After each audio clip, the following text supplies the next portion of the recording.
Hubo un tiempo en que la tierra no estaba gobernada por reyes ni imperios, sino por fuerzas que hoy apenas comprendemos. Bajo los cielos aún intactos, antes de que las aguas del juicio cubrieran los continentes, caminaron sobre el polvo hombres cuyo linaje no era enteramente humano. Ellos no nacieron del aliento soplado en el Edén, ni surgieron del barro moldeado por el Creador. Su origen fue otro. Un acto prohibido, un cruce entre lo eterno y lo terrenal, dio lugar a criaturas que los antiguos llamaban Nefilim. ¿Quiénes eran estos seres cuya mera existencia desató la cólera divina? Porque sus nombres fueron borrados, sus huellas enterradas y sus historias selladas en los márgenes más oscuros de los textos sagrados? ¿Y si sus vestigios aún habitaran el mundo, ocultos entre ruinas, susurros o linajes secretos? Si estás preparado para descubrir lo que fue silenciado por milenios, quédate hasta el final de esta serie. Esta es una historia que no encontrarás en sermones ni en manuales teológicos. Es una advertencia, una revelación y una reconstrucción olvidada por el tiempo. Lo que comenzó con una transgresión silenciosa en las alturas desataría una cadena de eventos que marcarían el destino de la humanidad.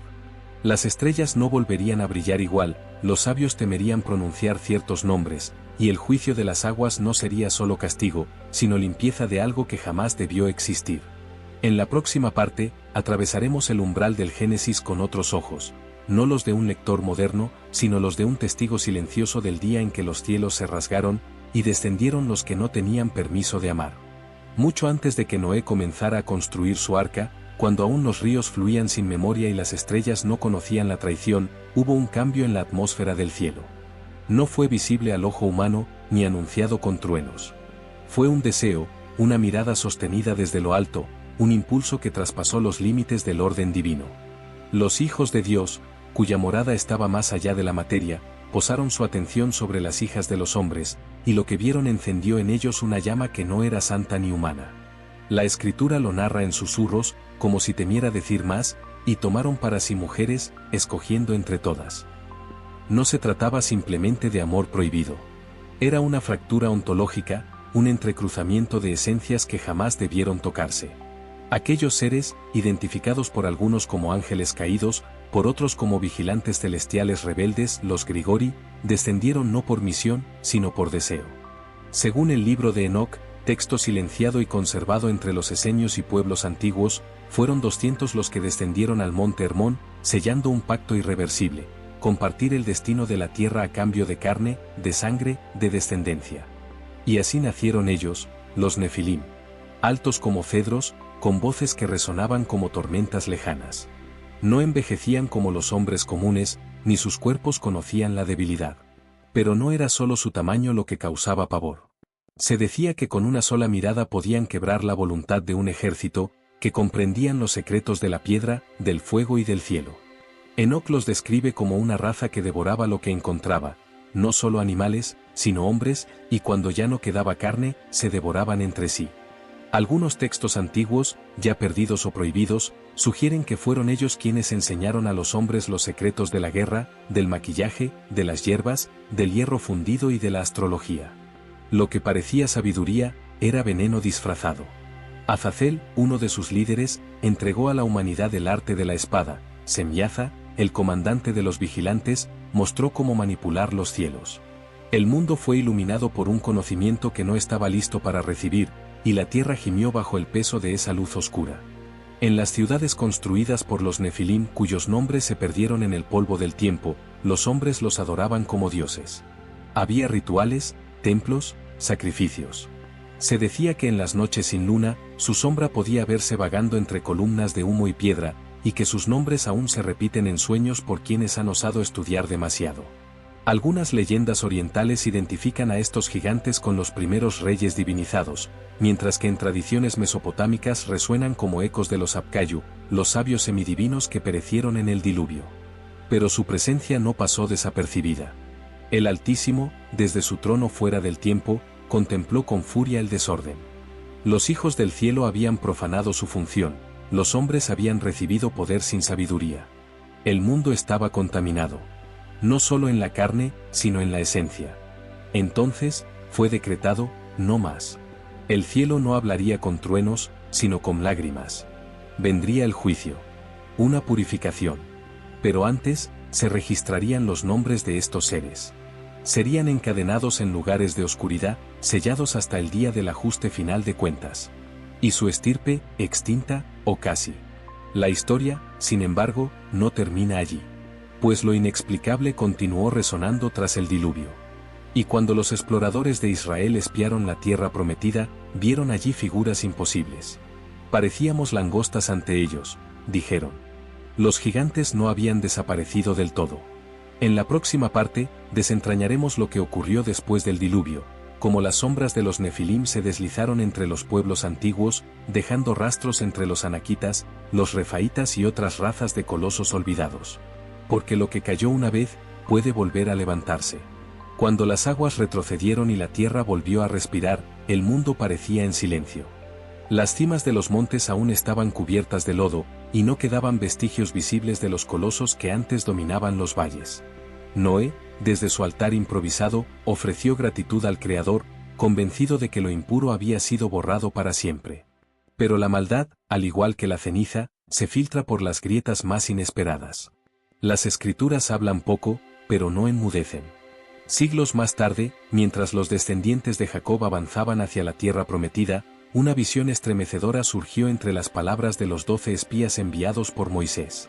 En la región de Hebrón, entre colinas cubiertas de antiguos olivos y piedras marcadas por el tiempo, vieron figuras descomunales, de rostros marcados por generaciones de fuerza indomable.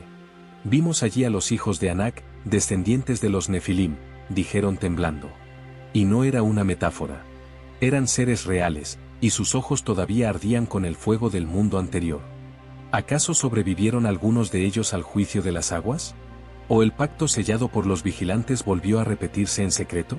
El libro de Baruch, conservado por tradiciones eseñas y marginado de los textos canónicos, menciona una segunda caída, un eco del primer error. Algunos eruditos afirman que ciertos linajes se mezclaron con las hijas de los hombres una vez más, pero esta vez no en montes altos, sino en cavernas ocultas, en regiones donde el tiempo y la memoria se doblan. La tribu de Anac era distinta. Vivían entre fortalezas ciclópeas, en ciudades de piedra que parecían construidas por titanes. Se decía que dormían de pie, que su sangre era espesa como el aceite y que sus huesos cantaban al quebrarse. Los antiguos hebreos los llamaban Anakim, pero los pueblos vecinos los conocían por otros nombres: refaítas, los silenciosos, emeos, los temidos, zamzumeos, los que rugen en la oscuridad. En las crónicas moabitas se narraban batallas entre sus ancestros y estos gigantes, y siempre terminaban con pactos de silencio, ciudades selladas o exterminios inexplicables. Ag, rey de Basán, último de los refaítas según Deuteronomio, dormía en un lecho de hierro de más de 4 metros, conservado como reliquia por generaciones. No era símbolo, era testimonio.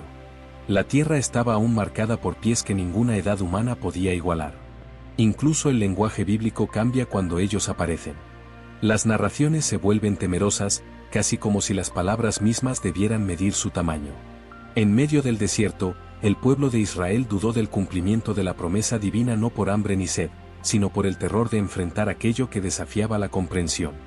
¿Y si estos gigantes no solo eran restos de una raza antigua? ¿Y si entre ellos vivía algo más? Algunos antiguos sacerdotes afirmaban que no todos los nefilim poseían carne. Algunos habían sido condenados a vagar sin forma, encerrados entre los pliegues del viento y las ruinas del tiempo. Espíritus de gigantes, susurrando a los hombres desde las grietas de la realidad. Así, la promesa de la tierra no solo implicaba conquista, sino exorcismo. Cada batalla no era solo contra pueblos humanos, sino contra sombras vivientes del pasado, contra memorias con músculos y acero, contra los ecos deformados de un error celestial. Porque la sangre de los nefilim no se extinguió, simplemente cambió de forma. En la siguiente parte, nos adentraremos en los registros prohibidos de los sabios antiguos, donde se narra el castigo de los vigilantes, los juicios de fuego en los cielos, y la prisión invisible donde, según los antiguos, los caídos aguardan el día de la gran liberación. Porque hay cadenas que no son de hierro, y puertas que no fueron hechas para abrirse jamás. No hay crimen sin juicio. Lo que los hombres consideraban un mito, los cielos lo sentenciaban con fuego. Cuando los vigilantes descendieron, lo hicieron con decisión, pero también con presunción. En su orgullo, creyeron que el Altísimo permanecería en silencio. Se equivocaron. Porque desde los tronos de gloria, una voz ardiente se alzó, no con ira de hombre, sino con el peso eterno de la justicia. Según el libro de Enoc, fue el mismo Enoc, hijo de Jared, quien fue arrebatado por los ángeles santos y llevado a las regiones más elevadas, no para contemplar, sino para presenciar el juicio. Allí, frente a los ancianos eternos, se le reveló lo que ningún mortal debía saber: los nombres, los pactos, las maldiciones y el destino de los caídos. Semiaza, líder del descenso, tembló ante el veredicto.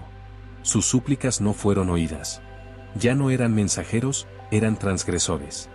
Seréis atados y arrojados a las profundidades, a un abismo oscuro donde no penetra la luz ni se escucha el canto de los vivos, fue decretado.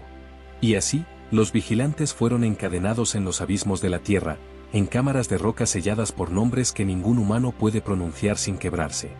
Allí, entre ecos minerales y ríos de fuego oculto, esperan el día final, cuando serán desatados no para ser perdonados, sino para ser juzgados una vez más, esta vez delante de toda la creación.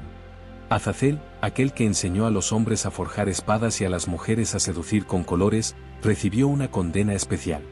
Fue enterrado en el desierto de Dudael, cubierto por piedras afiladas, y su nombre fue maldito entre los cielos.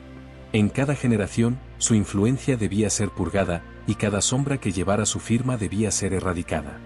Por eso, el día de la expiación entre los hebreos incluía el envío del chivo expiatorio al desierto, una memoria ritual de aquel ángel que corrompió los dones del cielo. Pero incluso encadenados, los vigilantes no fueron olvidados. En los textos apocalípticos del Segundo Templo, se menciona que los sueños de los profetas eran invadidos por sus voces.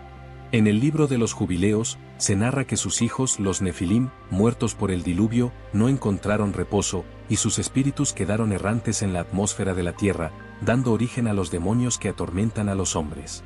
Fragmentos de cuerpos gigantescos enterrados bajo la tierra, susurros en las noches sin luna, impulsos de violencia inexplicables, todo esto era el legado invisible de aquellos días. Las montañas malditas donde fueron encerrados se convirtieron en lugares de miedo y veneración. En ciertos mapas ocultos del desierto sirio, aparecen marcas de valles sin nombre donde nadie se atreve a entrar. Algunos sabios antiguos hablaban de puertas selladas con fuego eterno. Otros, más temerarios, buscaban abrirlas. Y sin embargo, lo más aterrador no era su encierro, sino lo que fue profetizado, que un día serían liberados.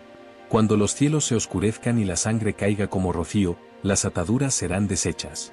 Entonces, los caídos caminarán otra vez entre los hombres, no para enseñar, sino para vengarse del silencio que los sepultó.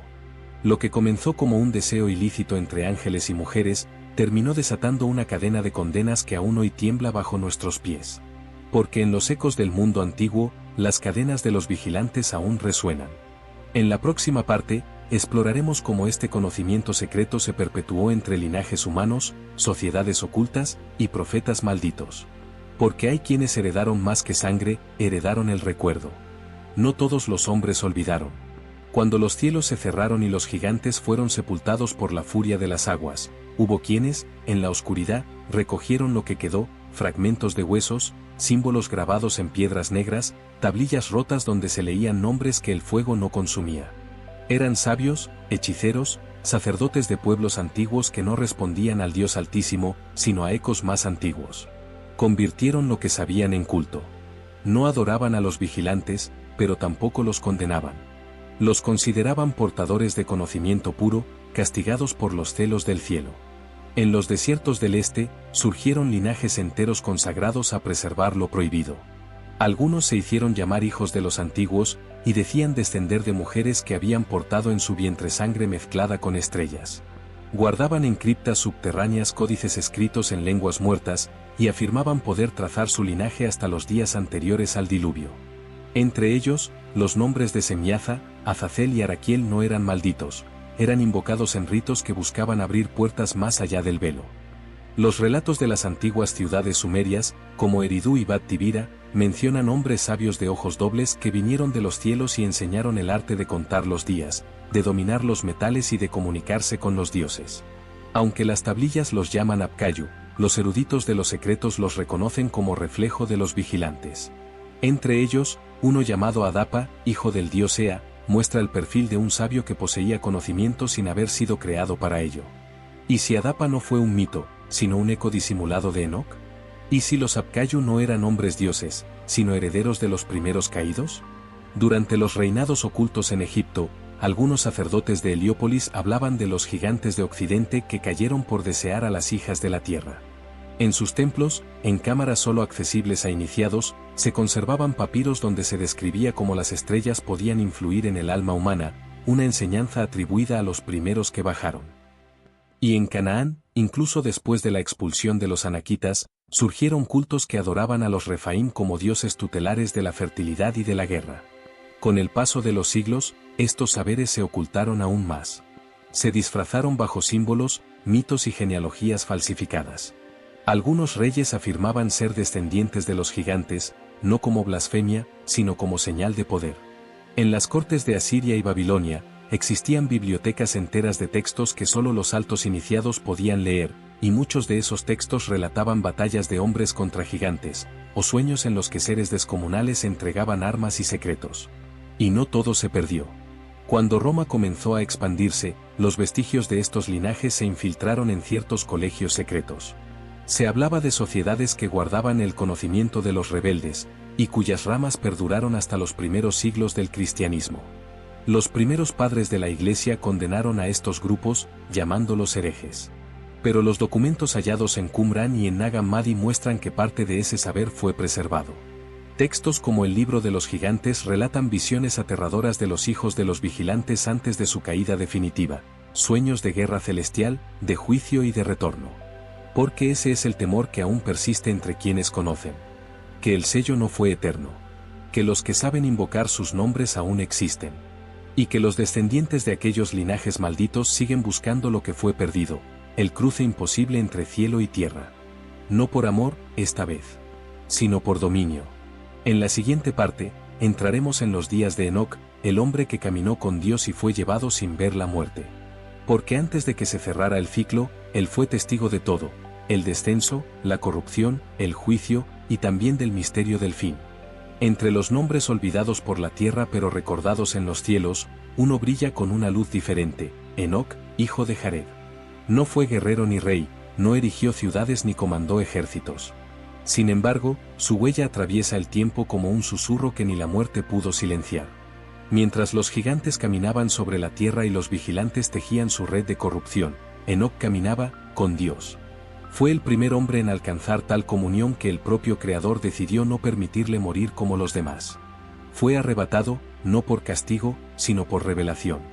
Según el libro de Enoc, oculto durante siglos y preservado en las montañas de Etiopía y en cuevas secretas del desierto, este hombre fue transportado por ángeles santos a regiones que ningún ojo humano había visto. Le fue mostrado el diseño de la creación, los nombres de las luminarias celestes, los ciclos del tiempo, las jerarquías de los ángeles y los registros sellados del juicio que vendría. Fue allí, en el 10º cielo según algunos sabios, donde presenció el trono de la gloria. En medio de fuego que no consume y voces que no se pueden reproducir en lengua humana, escuchó los decretos eternos.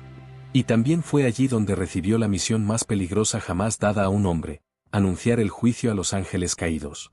Cuando los vigilantes comprendieron su destino, temblaron. Aquellos que antes se creían superiores al barro humano ahora rogaban por intercesión. Clamaban a Enoc que hablara en su favor, que escribiera un memorial ante el Altísimo. Pero cuando Enoc oró, recibió una respuesta implacable: nunca más ascenderán. Nunca más verán el cielo. Encerrados estarán hasta el gran día del juicio eterno. Fue entonces cuando se dictó el veredicto: sus hijos serían destruidos, sus nombres borrados, sus espíritus condenados a errar. Enoc no solo escuchó, él escribió. Fue el primer escriba sagrado, el primero en usar pluma y símbolo para registrar el misterio. Su libro es más que un testimonio, es una advertencia. En él se describe la prisión de los vigilantes bajo montañas de fuego, la caída de las estrellas rebeldes, y la visión de un hijo del hombre que vendría en nubes de gloria para juzgar a los reyes, a los poderosos y a los gigantes dormidos.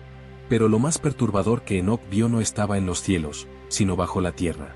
Fue guiado a cavernas profundas, donde moraban criaturas de formas indescriptibles, vigiladas por ángeles oscuros, y a regiones donde las almas clamaban justicia desde el polvo. Vio el lugar donde las montañas respiran, donde el fuego eterno canta sin cesar, y donde los tronos de castigo esperan a los que corrompen la creación. Y aún más, le fue revelado que, antes del fin, habría un retorno del conocimiento perdido, un segundo despertar. Hombres buscarían los antiguos secretos. Códices escondidos serían hallados. Y las puertas que sellan a los caídos temblarían nuevamente. Por eso Enoc no murió.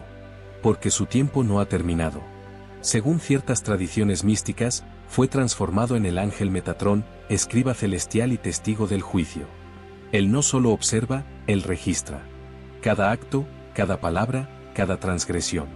En la siguiente parte, revelaremos cómo el legado de Enoc influenció a los profetas del exilio, a sabios ocultistas, e incluso a ciertos escritos del Nuevo Testamento. Porque el eco de su visión no terminó con su ascenso, sino que se infiltró como fuego silencioso entre los pergaminos del futuro. Los ecos de los antiguos no se han desvanecido. Bajo la superficie de la historia visible, las huellas de los Nefilim aún laten. No en monumentos, ni en estatuas, ni siquiera en leyendas escritas con tinta. Late en el temor ancestral al cielo, en el temblor inexplicable ante ciertas montañas, en las pesadillas que los hombres no logran explicar. Porque la línea que separa lo sagrado de lo prohibido nunca fue tan delgada como cuando los cielos se rasgaron y los caídos descendieron. Enoc vio el final, pero no lo dijo todo. Algunos fragmentos de sus visiones fueron ocultados, otros sellados, y unos pocos transmitidos en susurros entre sabios que preferían morir antes que escribir. El destino de los vigilantes no terminó en cadenas.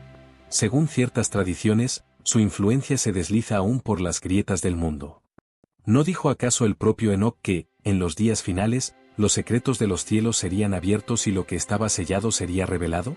¿Y si el conocimiento fue enterrado, quiénes lo están desenterrando ahora?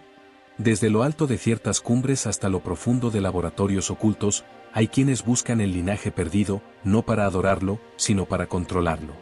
Textos antiguos hablan de un despertar, no espiritual, sino genético. Hombres que desean reconstruir la sangre antigua, recrear la estatura de los primeros colosos, traer de vuelta lo que fue destruido por decreto divino. No buscan redención. Buscan poder. ¿Y si los Nefilim no han desaparecido del todo? ¿Y si el juicio no fue final?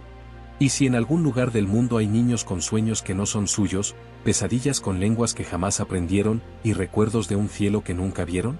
En la revelación de Juan, se habla de seres que ascienden del abismo, de gigantes espirituales que caminan con fuego, de una batalla final donde lo invisible se vuelve carne. ¿Y si ese apocalipsis no es solo futuro, sino repetición? Porque lo prohibido no muere. Se transforma. Cambia de nombre, de rostro, de forma. Pero sigue allí, esperando. La historia de los Nefilim no es un capítulo cerrado. Es un aviso, una señal para los que aún creen que el mundo está bajo control. Y cuando los sellos finales se rompan, porque se romperán, no serán ejércitos humanos los que descenderán. Serán aquellos cuyas pisadas hicieron temblar la tierra una vez, y lo harán otra vez. Si esta historia ha tocado una parte de ti que siempre supo que había más, entonces esta revelación es solo el principio. Suscríbete, comparte este conocimiento, y únete a los que ya no aceptan la versión superficial del mundo. Porque hay secretos que, una vez escuchados, jamás pueden ser ignorados. Y hay verdades que solo se revelan a los que están dispuestos a ver.